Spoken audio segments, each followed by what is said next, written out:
Hey guys, welcome back to the channel. So today I'm actually getting away from this car and we're going to be working on this thing today. So what I have is a 1980 Chevy Camaro and it has some issues, so we're going to figure out what's going on with this thing.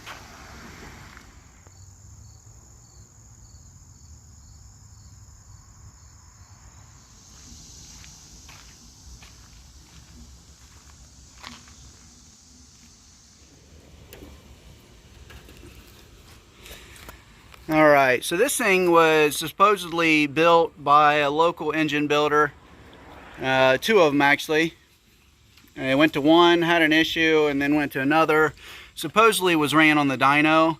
I'm still waiting for the customer to bring me a dyno sheet if that's the case. If he did, I know the dyno guy. I could ask him if he remembers. This was last year. So what's going on with this thing is... you saw it doesn't want to start. When it is running, it runs a little rough, he says.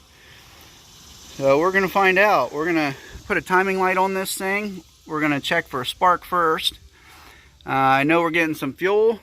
I don't know how old the fuel is, but we're going to start by taking a look at these plugs. Alright, so what we know about this engine is it's a 350 small block.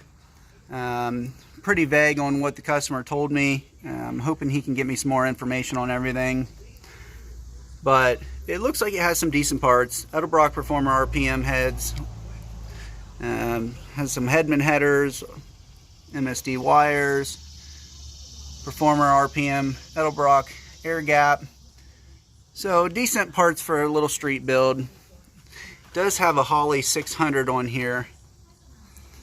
I would like to put a gauge on there and see what kind of fuel pressure they're getting. It's manual, so I'm sure it's fine, but we need to check everything out. Let's get to those plugs. Alright, so we got the plugs out. And what I'm noticing so far is they didn't put any anti-seize on there, on the threads, and that's a big no-no. The second thing is these plugs are washed. Looks like they have 1,000 or 100,000 miles on them. They're just fouled. So I went ahead and checked the firing order. Small block Chevy is 18436572.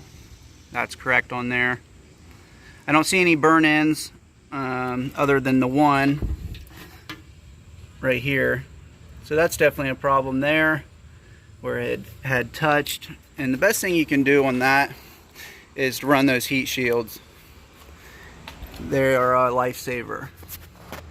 And I've had them burn even through those and not even contacting. So that's usually a spark related issue.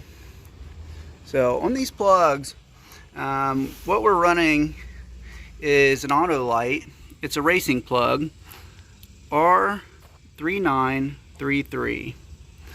The difference in the Autolite racing plug versus the standard is that ground strap that kind of hovers over top of the electrode. It doesn't quite go over the top of it. It just stops right there short, and that's the difference in the race plugs. And then the 3 would be your heat rating or your heat range. So this motor being NA, it can run a hotter plug. I do like these plugs. I have ran them before, but I think we have probably a fuel issue causing those things to foul out. But we'll check the spark first and go from there. Alright, let's see if we're getting any spark with this thing. Alright,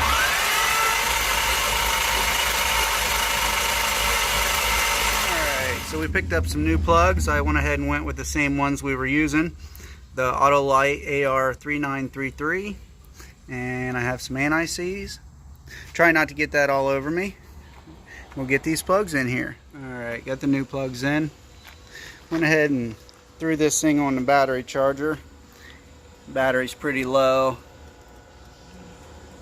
So, charge that up for a minute. And we got our timing light set up. We'll start this thing up.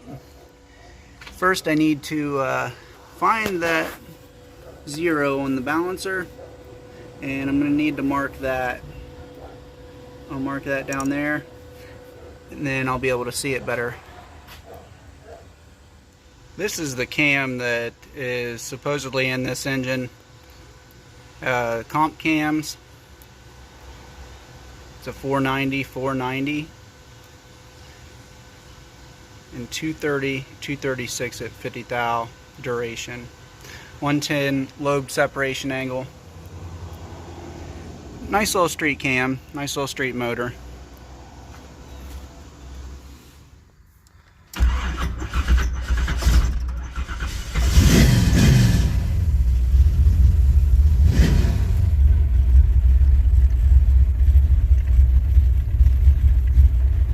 Alright. A little cold-blooded. See if we can get this thing to idle.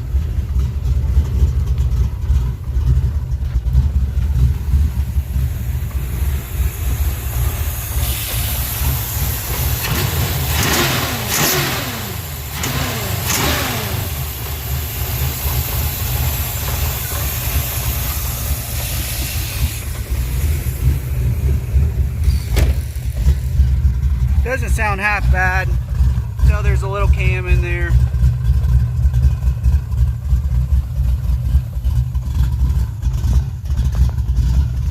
Still probably need to adjust that idle up and go over there, idle screws.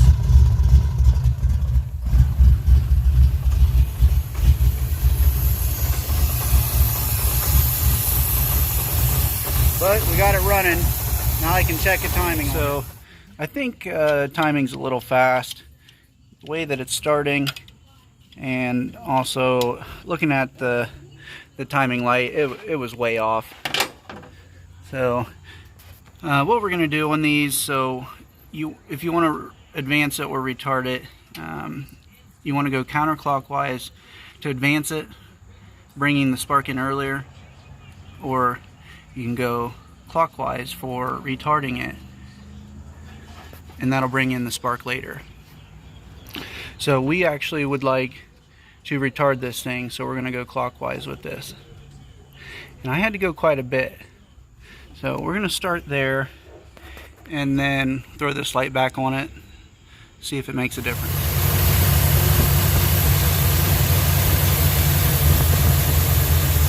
Alright, so right now we're right around 45 degrees. I know that seems like a lot. Every engine's going to be a little bit different. This idle I got up a little bit. I can tweak that, but it's starting good. There, it was dieseling a little bit. But it starts up real nice now. Don't have to give it any gas. Yeah, it is warm, but we'll lock it down and take it for a drive.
I have the thermostat out.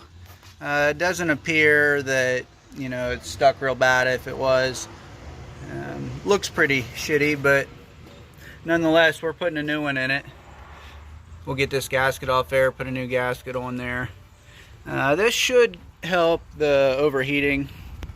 It does have a nice aluminum radiator, a fan with a shroud. It shouldn't be overheating. Water pump, everything's mechanical. So we're gonna lean on this thermostat and hope that's the cause of it. Started right up this morning, so I'm gonna get on this and we'll take it for a cruise. Alright, so I got the new thermostat in, everything's buttoned up. I put a couple gallons of antifreeze in, it was pretty low. Probably another reason that it was getting hot. But what do you guys think? Let me know in the comments. It's old school Camaro, 4-speed, 355. Runs pretty good. I know I couldn't get a real good video of it, but be a fun little car to drive. So like and subscribe to the channel, and I'll keep putting out more content. See you guys on the next one.